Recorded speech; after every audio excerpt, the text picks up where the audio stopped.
अस्सलाम वालेकुम व्यूअर्स मेरे चैनल का नाम है इजी सिलाई कटाई एंड टिप्स। व्यूअर्स, पहले मैंने अपनी पहली वीडियो में आपको कमीज़ की शर्ट की कटिंग बताई थी। आज मैं आपको स्लीव की कटिंग बता रही हूँ। व्यूअर्स, मैंने आपको बताया था कि अगर आपको इंची टेप से काटना नहीं आता है तो आप अपनी शर्ट को रखें, इसी तरह से आप अपनी स्लीव को रखें और कटिंग कर लें।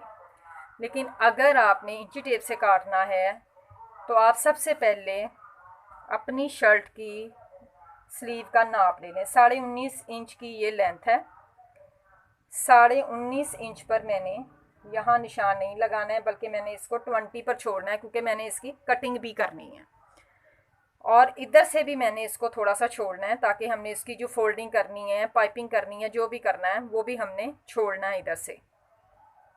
यहाँ रख के मैं इसको, आप देखें कि 19.5 पर मैं जब रख रही हूँ तो ये 20 पे जाके ये पूरा है। इसकी अब मैं आपको कटिंग बताती हूँ।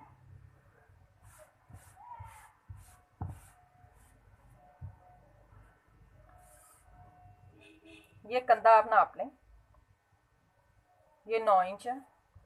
अब आप अपनी शर्ट का कंधा भी नाप लें, ये 8 इंच है। इसका मतलब है कि ये 9 इंच जो है ये हमारी कटिंग में पूरा सूटेबल आ जाएगा।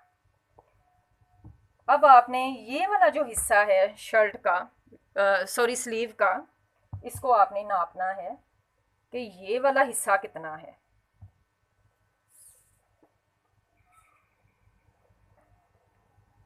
ये हमारा तकरीबन 17.5 है। यहाँ से आपने ये छोड़कर इसकी फोल्डिंग, फिर इसको नापना है यहाँ।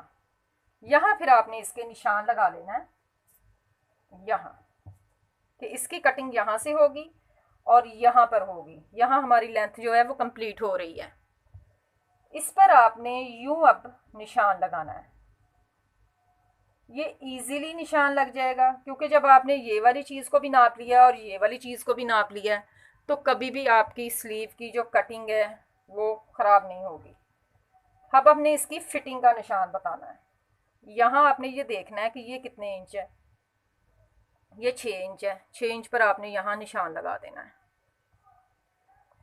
अब हमने इसको 6 इंच से नहीं काटना है, क्योंकि हमने अंदर फोल्डिंग भी रखनी है। तो फोल्डिंग का मतलब है हमने इसको यहाँ से फोल्ड कर, यहाँ से कटिंग करनी है, यहाँ से।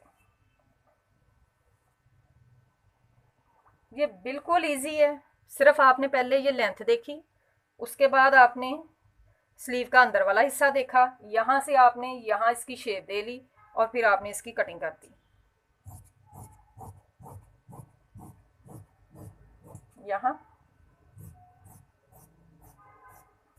और ये आपकी स्लीव की। और यहाँ जो आपने निशान लगाया, यहाँ से जब आप फोल्डिंग कर कर यहाँ आएंगे तो ये आपकी स्लीव जो है वो तैयार है।